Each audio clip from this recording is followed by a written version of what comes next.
Hey everyone, I'm David Pehrson. This is a brand new channel that I'm doing on YouTube, Facebook, and also doing it on podcasting. Um, so look for a podcast near you. Since this is my first episode, please give that a little bit of time to upload to explain a little bit to you as to what I am doing with this. I am calling this channel In the Pursuit, and it is for special reasons, and I'm coming to you. Originally, I was thinking I was going to do this just for business purposes alone. And I was going to share my experience with you, teach you how to succeed online with website design, development, online marketing there, how to really get ahead in online marketing. Something that agencies tend to do themselves, but I want to be able to give that power to you. Eventually, I will go ahead and talk to that. The first thing I'm going to be talking about is actually an experience that I had. And that's with a car accident, and it really changed my life. I experienced an injury that I never thought that I would ever expect it. I mean, I thought that I would get a broken arm, broken leg. There's even days where I felt invincible. And this car accident I walked away from, but the next day, that night, the next day, and the day after, symptoms was progressing. Things were getting worse. And it deals with traumatic brain injury. I want to be able to share that story with you.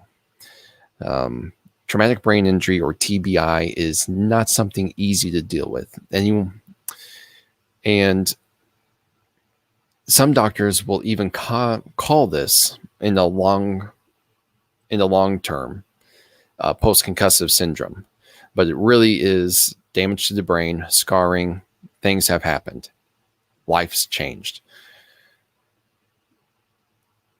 I want to be able to share you my story of recovery, because there is some information out there, but in my opinion, from what I have been able to find, there's not enough information out there. In fact, when I first got my injury, I jumped from doctor to doctor, looking for solutions to get my life back to normal. And the majority of the time, these doctors would just say, sleep it off, lock yourself up in a dark room, don't do anything.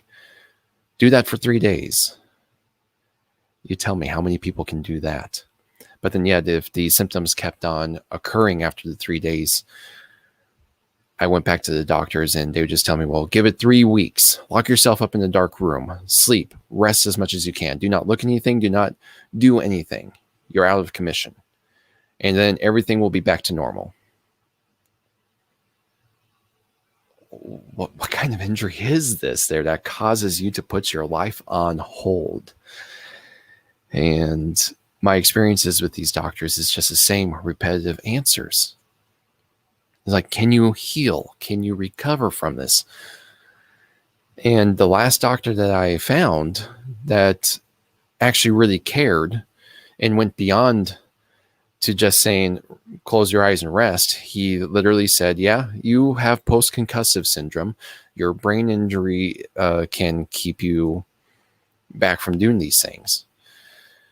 And he started giving me and my wife some comfort. But I'm winging it, you guys. I'm winging it. And I didn't want to really jump into that story too deep just yet. Let me tell you who I am, and then I'm going to go back to that story. And after that story, we're going to go down a path together of recovery. And I do have a game plan on this one. I just have to get this first episode out there and helping me stay cool, relax, because I don't have experience in really being in front of people. This is new. I did radio years ago, and I was just fine. It was a little nervous for me to do radio. And in fact, I might be comfortable with just podcasts. But I'm coming to you, not just podcasts, but also on camera. I'm David Pehrson. 20 years ago, 22, 23 years ago, I gotta go back and count. A middle school teacher. She was my 6th grade teacher at first. And then in middle school, later on there, when I got into the 8th grade and the 9th grade, she got to be my teacher again. So I went from grade school to middle school. She encouraged me to learn website development, HTML, before this PHP crap was ever made, or the CSS stuff. If you're a coder, you know what I'm talking about. If you're not, don't worry about it. It doesn't matter. There used to be very simplified language alone to make the web happen. Now it's this whole complex world. And so she encouraged me at a young age in my teenage years to learn it. And I did. And I practiced it. I had fun with it. And later on, I made it into a job. But I also left it. And I went to school for advertising and public relations. But in the midst of going back to school for advertising and public relations, it brought my love for online design and development back. And the things I was learning in college, things I was learning at the university, things that I have learned throughout the years on doing internships and making career moves and moving from state to state, West Coast to East Coast, working in various jobs. Everything chimed together. And it was one big, beautiful mess that I was actually able to collaborate. It motivated me to start my own company called Creative Jolt, who is today's sponsor, but go ahead and talk about that later. And sponsor because, hey, it's my business. I started Creative Jolt 5 years. I started Creative Jolt. Say that again. 5 years ago. And I did it out of motivation to start getting to work myself. And I partnered up with a bathroom manufacturing company.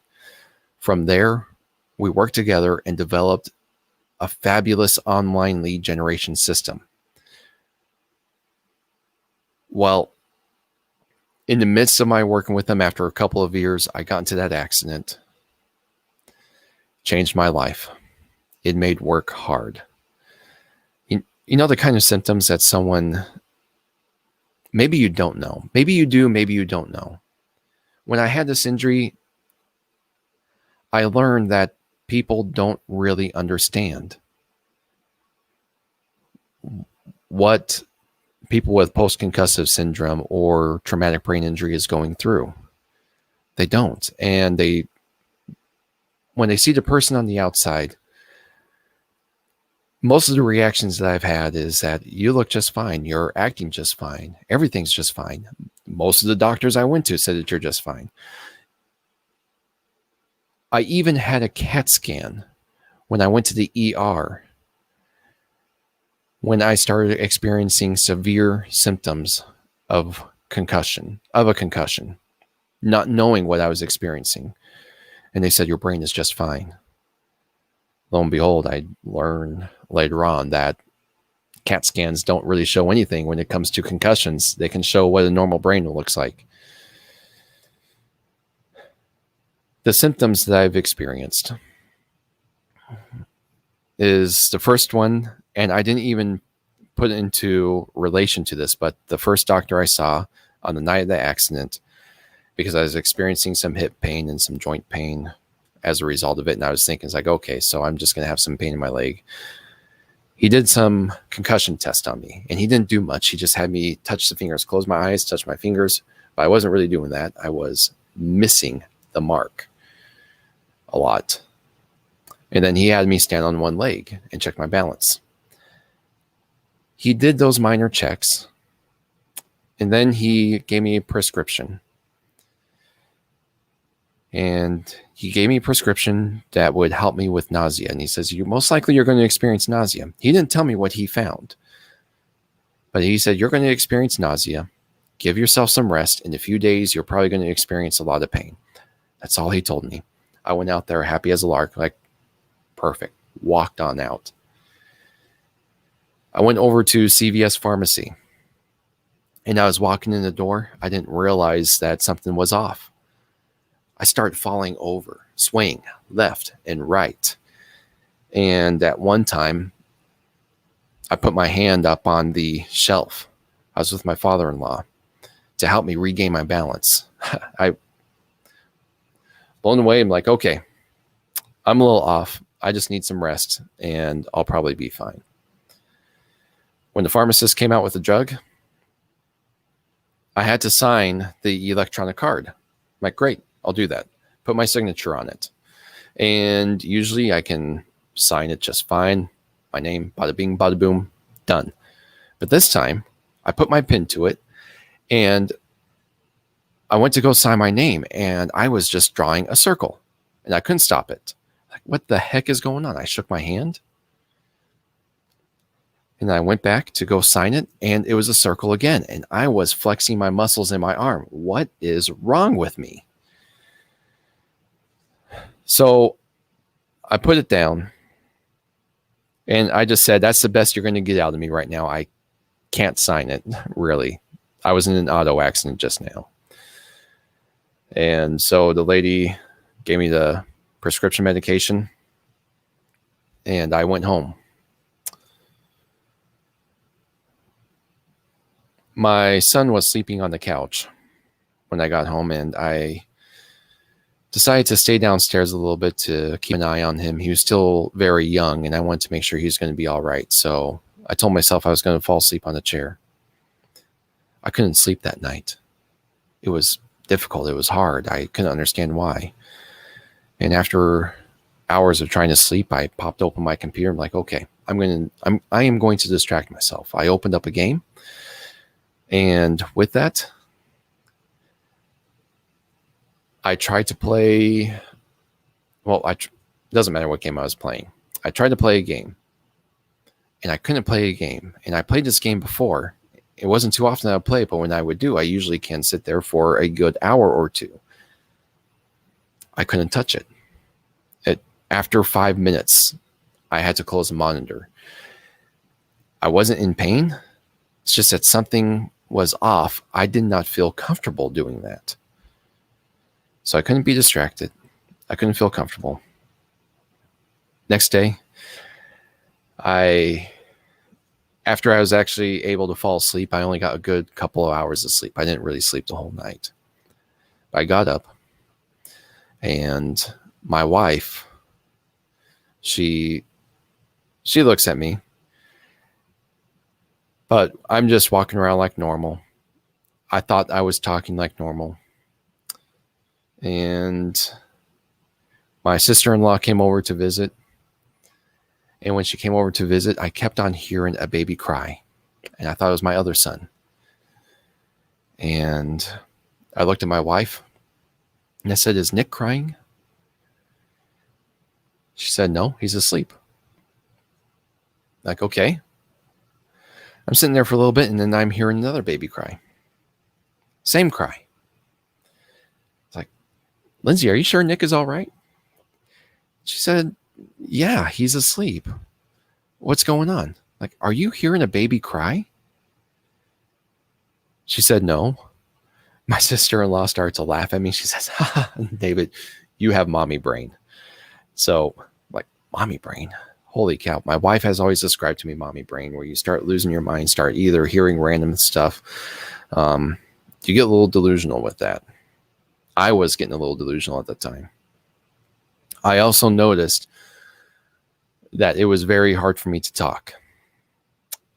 I called a friend of mine up in another state there. I was living in Utah at the time, and I called a friend of mine up in California. He was an attorney. I told him about the car accident, and I noticed as I was progressing in the phone conversation, my mind was weighing down. I was crashing, and I could hardly open my mouth. And there was times where I'm just sitting there in a long pause, trying to talk to him, but I couldn't. Let me see if I can help describe this to you. That long pause. For me, in my head, I can think of the words. In my brain, I knew I was opening up my mouth. But in real life, outside of my head, my mouth was not moving. It's a different kind of feeling. When you tell yourself to talk and you can talk normally, it just happens. But when you have an injury in the brain and you tell yourself to talk, it's different because my head thought I was talking. I also knew at the same time I was not talking. And sometimes it would just be coming out like this. Like my jaw would move a little bit. I couldn't open my lips. And so finally I just sat there and I told my friend, after sitting there for a little bit as he was about ready to hang up on me, with all the might of my mind, I was thinking on this, and it was one of the hardest things I had to do at the time. I was finally able to really open up my mouth, and I said, I am having difficulty talking. Then he stopped right there, and he says, David, get yourself into the ER right now. And he hung up. Told me to get that concussion checked out. Like, great, so I did. The doctor there, that's where I learned. The first doctor said, sleep it off for a few days, go check up with your normal physician, everything should be just fine. It all went downhill from there. I told you guys the rest of the story there. I went from doctor to doctor because I went back to my family physician. He was a physician assistant. And when I went and saw him, he told me to sleep it off a few more days. And then a few weeks. And finally, I got frustrated to where I made an appointment, and I specifically requested the doctor to see his boss, the doctor. I wanted to have an actual doctor and not just a physician examine me. And I went on in, and he comes in and sits down with me again, that physician. And I was astonished. It's like I specifically requested the doctor for this appointment, and the doctor would not see me. I had it. I left. I couldn't talk like that. The way that I'm talking now is not the exact way I did it because I was still having difficulty talking. But I couldn't take any more in my head. I told him, you're fired. In my mouth, I couldn't. I left. I was searching for other doctors. I was starting to search for neurologists as well. I wanted to see someone who specialized in the brain and who can really examine it and see what's going on. Not one single neurologist would see me. Not one single doctor would let me get an MRI. That was at that time. And they just said, just sleep it off. Or eventually they just said, this is how your life is going to be. I've had one, I got a local attorney since I was pretty seriously injured, and I knew we were going to have to fight this case with the insurance companies and possibly go to court. He recommended to me a world-renowned physician who was a neuropsychologist. He said they work with people in concussions all the time. He works mostly with children. Set up an appointment with him. So I did. The appointment that I got was with one of his assistants, who was also a doctor who had a PhD in neuropsychology. But that was also a great disappointment. Before I jump into what that was like, the neuropsychologist, in order to examine where my head was, gave me a series of tests. And once again, before I really jump into that this is in relations to those series of tests. Growing up in school, I excelled in math. I excelled in science. I enjoyed it. I loved it. It was easy for me to do. I worked with some phenomenal teachers growing up. And then even when I was in school, when I focused on math, I did that very well. The neuropsychologist gave me a series of tests. Going back to meeting with him, he had to have been a few years younger than me. I'm usually used to working these way older guys. This assistant to the main neuropsychologist there, who also had his PhD, who was a doctor in this field, examined me. And he was pretty young in his field too. Gave me a series of tests. And when it came to math equations, a simple number such as 12 times 3. Gosh, if I can think of what 12 times 3 is right now, we're looking at 36. But when I was writing it down on paper, I had to go ahead and write out the numbers, the examinations. I was like, the best part, this should be easy. I was writing out first 6 digits. Then I came up with an exuberant number that was about 8 to 10 digits. Then I knew it was wrong. I was like, how am I coming up with these numbers? I went back, I erased everything since I was working with a pencil, and he was watching me do this. And I looked at him and I said, I am good with math. This is basic algebra. I came up to another number. Let me give you something as an example. There was a 2-digit number you could look at. For an example, 12 times 10. I was coming up with these exuberant numbers again. 12 times 10 is 120. I can tell you that flat out. Anything times 10, you just add another 0 to it.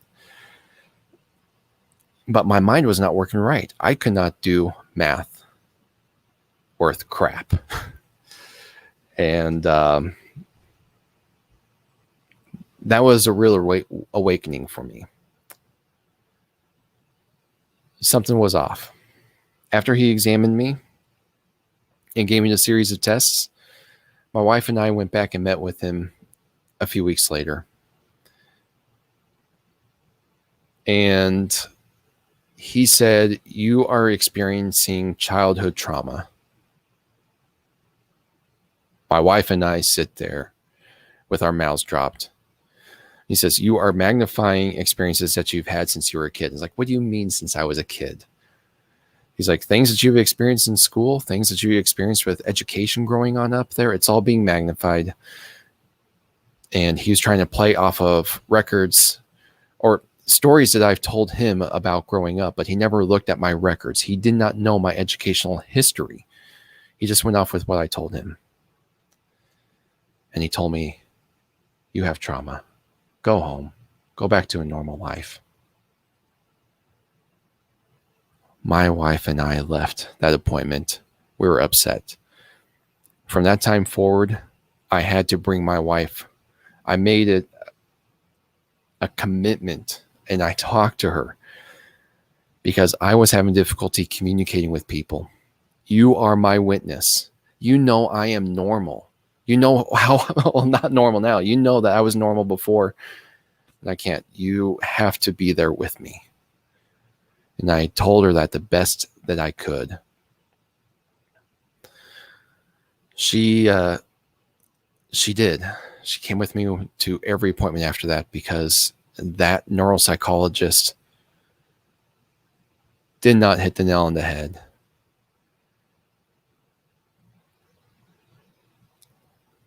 The next doctor I found,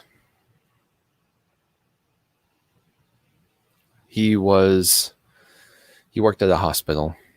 I wish I can remember it right now. It's on the tip of my tongue. But he was the last doctor that I found. He sympathized with me. But when I went in there to try to get solutions, he told me that there is a solution, but they only offered it to the youth, and the hospital would not help me out because here I am, a grown adult. But he says, here's the best that I can do for you. I'm going to give you a prescription pain medication. And first thought that came to my mind, and the entire time I'm talking to him too, I was wearing sunglasses. Anyone with a brain injury knows that light's a killer. How am I standing in front of a bright spotlight right now without sunglasses? We'll talk about that later. But he recommended a prescription pain medication, and I looked at him and was like, wait, I don't want to be on narcotics. I don't want to get hooked on pain medication. And he says, well, this is not a narcotic, and you cannot get addicted to this. That's fine. You take it as prescribed, and you won't get addicted to it. Everything will be just fine. Like, okay, great. What is this? He says it's now, correct me if I'm wrong. I'm pulling this from memory. It's a barbiturate, caffeine, and one other ingredient. It's not aspirin or barbiturate. I'm having difficulty speaking it, but it was the same thing. This is practically the same drug as Excedrin, except that the only difference between this drug and Excedrin is that Excedrin has aspirin. This one did not have aspirin. It had that B word, the barbiturate there. And he says it wasn't a narcotic. It's harmless. My wife was right there when I asked him. So I took it as prescribed. He told me 2 times a day, once in the morning for breakfast and one in the afternoon with lunch. And I did that. When I did that, it helped a lot. I couldn't feel pain in my head, but I knew something was off. It felt like something was expanding in my head consistently. My brain was always foggy. I could not think, and I could only last 2 hours, 3 if I was lucky, before I crashed, and I really couldn't work a full work day. So he gave me this drug. It helped me last about 5-6 hours. And that swelling motion I felt, I started feeling it less. I could still feel it there, like pressure there, but think of it kind of like pain. I wasn't feeling the pain, but how about let's just say I still felt, felt like my brain was pressing against my skull, but it took some of that feeling away. I was able to work, cleared a little bit of things up, but not too much. I felt like I was running out of options. I tried searching around for a neurologist again because I am convinced I needed that MRI, and my new physician wouldn't give that to me. He was being more helpful and more understanding than what the other ones were, but I knew something deeper was going on and it wasn't being addressed.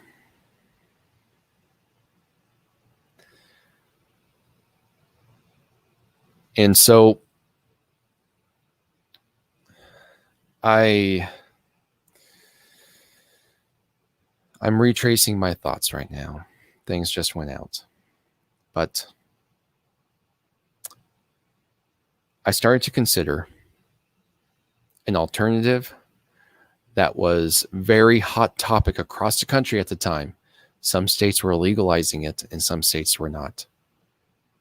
Marijuana. I was seriously considering it, and I was in Utah at the time, and Utah was very fervently fighting against it.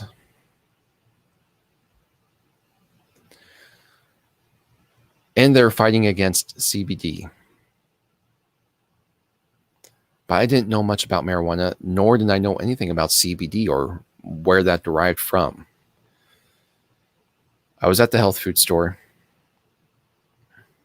and I was looking at a locked cabinet. And in that locked cabinet was various forms of CBD pills, CBD oils, and even CBD for vaporizers. I didn't vape, I didn't smoke, but I saw that there's various options and what kind of milligrams there were. I asked the clerk, he told me all about it. I was like, great. Bought it, took it, had a very minute THC. He told me that you can't get high. The THC was so low in that was the actual drug of the marijuana plant, but they got this from hemp. They said the drug was so low you can't get high from it. And it's actually at federal legal standards. So that's why they were able to sell it. Great. So I bought it to try it. And he says it's great for an anti-inflammatory. Anti-inflammatory, remember, inflammation.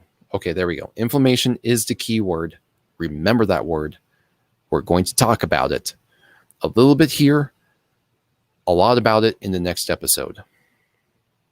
But inflammation is a key. I didn't think that my brain was inflamed. CAT scans came out normal. Normal sized brain. But he gave that to me. It's like an injury. You get a bruise.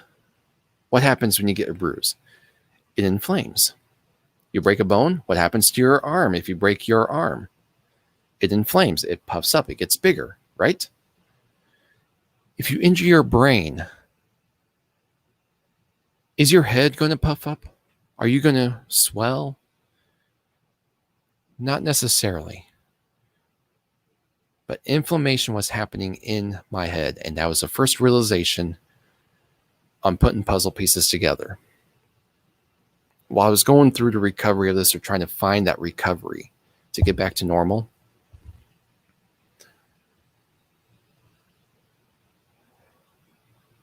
I never related to inflammation, that was also causing a decrease in healing and decrease in recovery, and that my brain was suffering.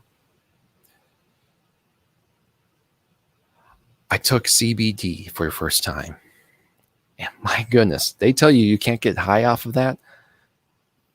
Okay, it was not the CBD I got high off of, but because I have never taken marijuana before or any kind of THC before, that minute amount, that 0.3% of THC within that oil, I got high.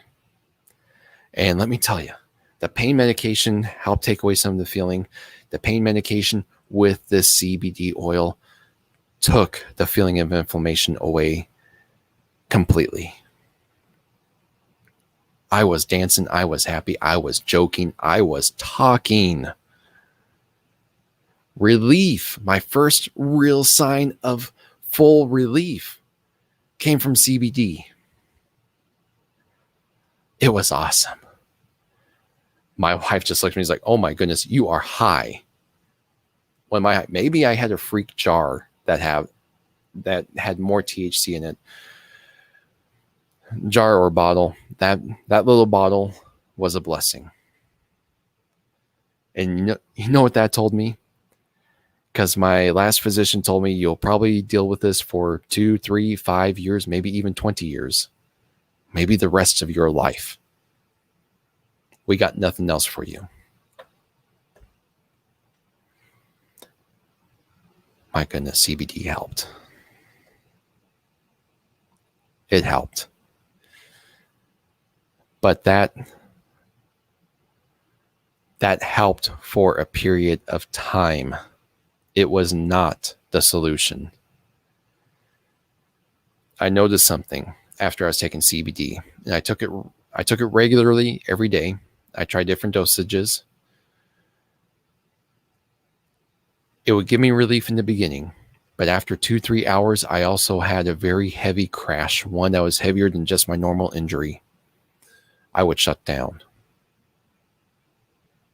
The fogginess would come immensely.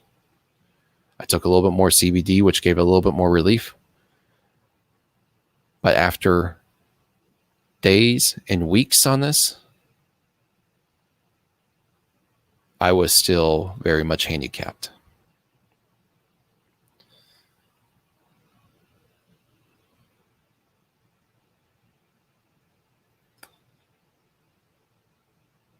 There's only one doctor that ever sympathized with me more than the last doctor that I had. He was not a medical doctor, but he did far more extensive testing than anyone else when it came to my head injury. He was far more caring than anyone else. You know who it was? It was my chiropractor. Chiropractor. The man who pops heads, backs, joints. He also helped the blood flow get regenerate back to my head. That was the first sign of relief. I didn't tell you that in the beginning. I probably should have.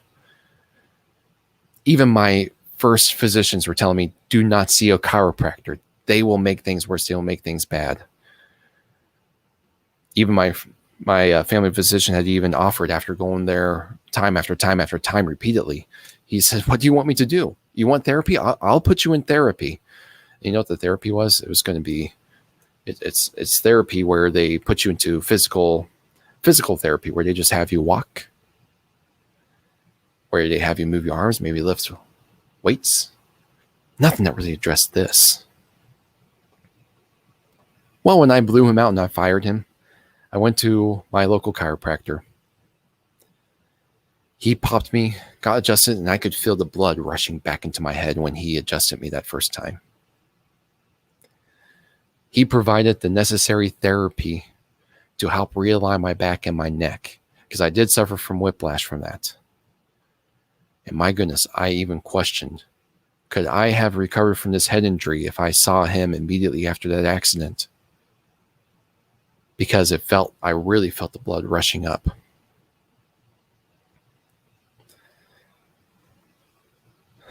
I had experienced a personality disorder. I was not officially diagnosed with that. But I knew my temperament was way off. Oh. That head injury turned me into someone else completely, entirely. I was angry all the time. Mad all the time. Depressed. Moody. I did not know how to overcome that. My chiropractor, well,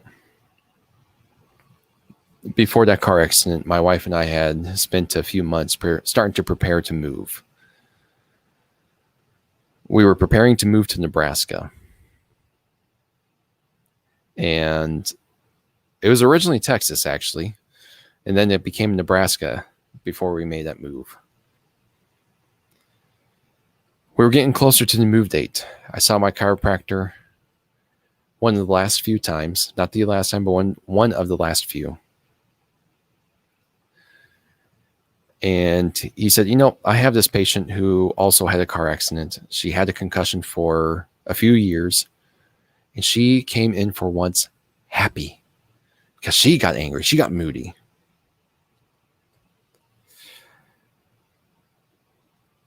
When he said that, how? It's like he went to a clinic. It's a brand new clinic that opened up. It's in Provo, Utah.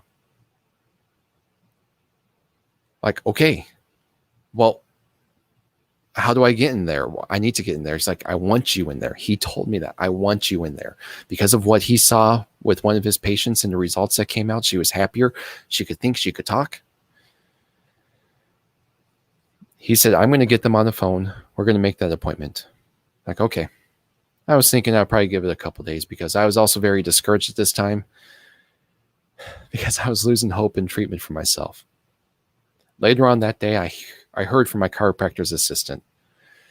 She said, David, we got you an appointment tomorrow because I knew I was going to be leaving the next week. Tomorrow. Get in to meet with them. Like, okay, great. I knew very little about this clinic except that they treated this lady who had a concussion, who was also diagnosed with post-concussive syndrome, brain injury, whatever. I didn't even know it was a brain injury because the doctor just kept on saying, concussion, post-concussive syndrome, you're going to have this for your life, just treating it like it was nothing. All these doctors ever cared was on his treatment is, can you walk? Can you eat? Can you sleep? Just a few basic things. If you could live life, basically, then they send you on your way. They don't worry about anything else. They don't worry about your mental state. They don't worry about rehabilitation. They just rehabilitate you up to a certain point. And when they see you at that certain point, it's good enough. But that brain injury prevents you from working. You're handicapped. No one sees that stuff. No one does. Most of my relatives, neighbors, friends, they couldn't see it. They didn't know what I was suffering. My wife was my best advocate because she's with me every day. She knows. She knows.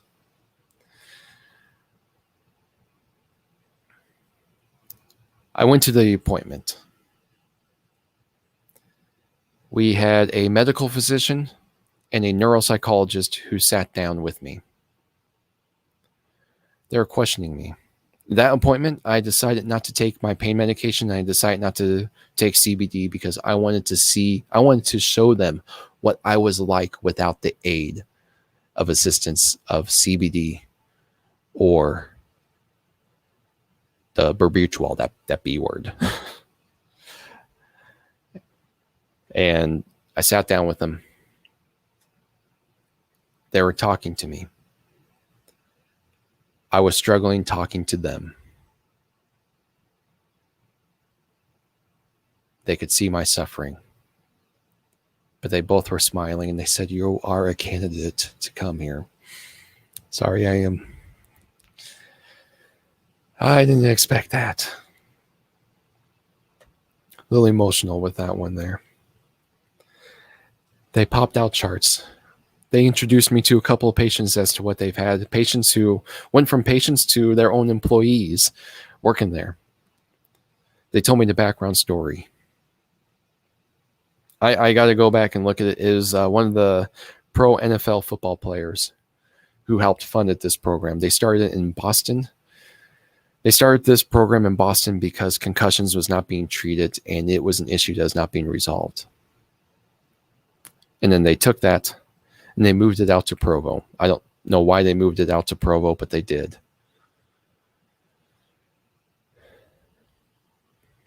They showed me charts, before and after charts. They said, we put our patients through MRI scanners, not just an MRI, but we give them what's called an FNCI scan.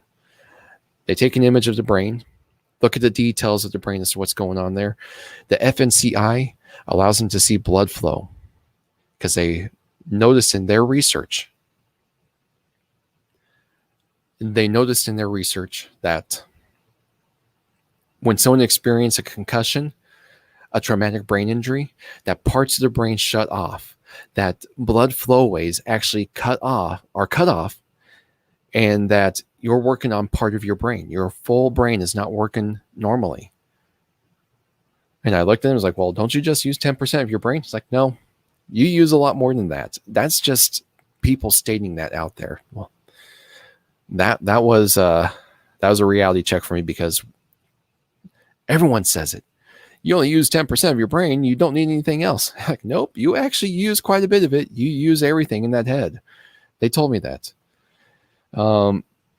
They have scans. They have images. They see these electro waves. It's awesome with what these guys have. But they measured out the image of the brains and the FNCI. They knew I was moving. I was committed to moving. I wasn't going to stick around. But after I saw the charts, they showed me before and after charts. They showed me what a damaged brain looked like. And they showed me what a recovered brain looked like. It was phenomenal. Please don't think that I'm not going to share this stuff with you. I have those charts on myself. I am willing to share them with you. Next episode. Because the next episode is about the pathway of recovery from a head injury, and it is the beginning of other episodes.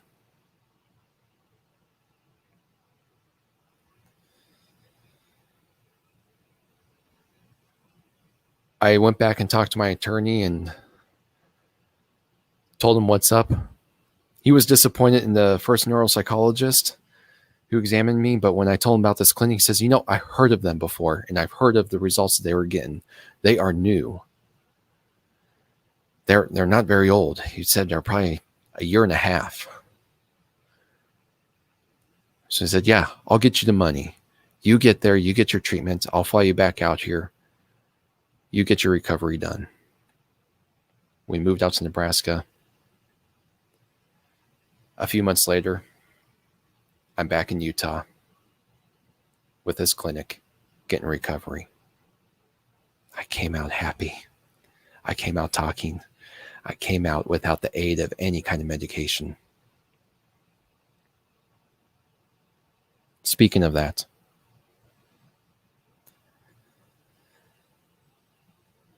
there's one more part of the story that I'm going to share with you before I went out there. One of my last medical physicians, my last medical physician out in Utah, who gave me the berbutrol and said it was not a narcotic. It was harmless. And my wife can tell you the exact same thing. She was sitting in that room when I asked him if it's addictive or harmless. He said no.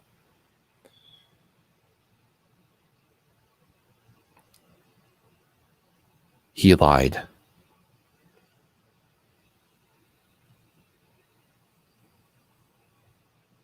I appreciate the goodwill that he had, and I know he meant the best. But that drug, when I got my new physician in Nebraska, that's all a story in itself, because one physician I went and saw, she treated me like a druggie from the streets, and I tried to go and get a refill, not knowing my medical history. My wife wasn't at that appointment. Big mistake. I switched hospitals and I went to another physician and said, you're off. And she was trying to put me on antidepressants. And I was like, lady, you're off. And I argued with her. I argued to the best of my ability with her. I found another physician, took my wife with me. He gave me the prescription because one of the things that he knew that I was committed to was getting off this. We shared with him the clinic back in Provo that I need to get to. The clinic told me I need to be off of the CBD and I need to be off that prescription medication in order to go through this treatment. And they gave me a time frame to get off it. They said, you need to be clean from it for 3 days. Like, great. They didn't say clean. They just said you need to be it because they knew it was a medication to treat me, to help me get through life. Great. Happy to. I made attempts at trying to get off of it, thinking that it would be a short-term thing. No, I would get pain, chills, shivers. My body would go berserk. I would get cold sweats. Never experienced anything like that before.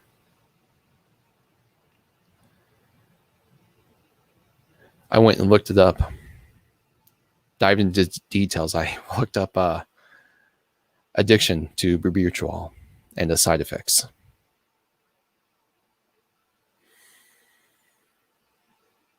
The information that I found on that said that that drug could kill me if I just stopped taking it. And I just couldn't stop taking it. The recommended path was anywhere between 1 to 3 months to get off that drug, and that was cutting the dosage back little by little. I didn't have that kind of time before my appointment. So I gave myself a 3-week goal. I would cut my medication down little by little. I would go 7 days on one dosage, and I would go the next 7 days without the other, cutting it down by force. When I finally found the final and last physician in Nebraska, after we moved out there, she was worried about me. I told her what I was doing on trying to get off this drug. I told her what was going to happen, what I was trying to do with the clinic back in Utah, and he needs to get off of it. And she says, you're getting off of it too fast. This is going to kill you. Like, wow. One doctor was ready to just say, I'm never filling that prescription for you and just let me die. Just let me die. Well, this one is just like, you're getting off of it too fast. You need to slow down. But I told her how far I came. She agreed to monitor me. I had every other day checkups with her clinic to make sure that things were going all right, because she was about ready to check me into a pain clinic. But I did it. And I came out of that with a new understanding as to why people get addicted to pain medications, prescription pain medications.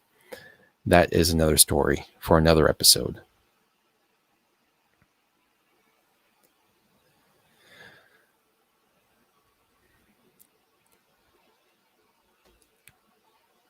I am way into this. The story was long. If you bared with me through it, thank you. I shared this story with you because I am hoping to create a better understanding. I will repeat this information in my next episode, but right now, when people suffer from traumatic brain injury or minor traumatic brain injury, or minor traumatic brain injury is also known as post-concussive syndrome. I was officially diagnosed with TBI. But even post-concussive syndrome, the chances of someone committing suicide with that injury doubles. Statistically doubles. I'm going to tell you to go Google it, look it up. You'll find the information. It's easy. It's there. And I'm going to commit to be better, that when I reference things, I'm going to reference them, give you the reference for that, provide links to it. When people get brain injuries or post-concussive syndrome, they suffer. And there's not enough information on the internet to help them out. So this is where I am going to begin within the pursuit. I am beginning here with the concussion. I'm going to address not only the clinic that I went to, the clinic that I went to in Provo was a start. And it took me from, here we go. Here's my life. The car accident, being on the drugs and CBD, or being on the drug, a little bit up there, being on CBD, boom, right there. Okay, so that's where I was hanging out. When I went to that clinic, probably, okay, I'm going to say about right there. They boosted me up a little bit more. I was still suffering some other things of the head, but I could communicate better.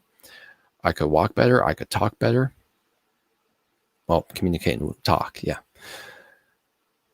And then there's some other paths that I took after that helped me get back to where I assume here, or actually, I'm going to say about right here, okay? Because I'm not fully there yet. There's still some things that I'm tweaking and adjusting. I own a business. I work for a living. I have to support my wife and my kids and provide housing and food, paying bills. You want to do that with a brain injury? It's nearly impossible. Nearly impossible. I'm looking forward to the next episode. Thank you for joining me in with this. This is In the Pursuit. I'm David Pehrson. I'm beginning this with my story to you, but I'm ending this with your betterment in life in mind. Let's improve together. Let's all be in the pursuit together. Next episode. One more point, and I'll repeat it in the beginning too. Please don't have expectations as to where I'm going to go. I can go anywhere with this. Anywhere. But this is a start. Eventually, I'm going to bring business into it. You may get some politics out of it. But everything that I'm going to do is all to be in the pursuit.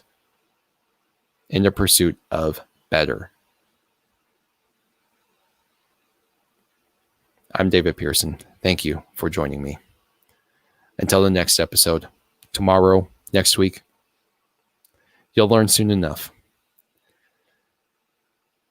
Have a good night, my friends.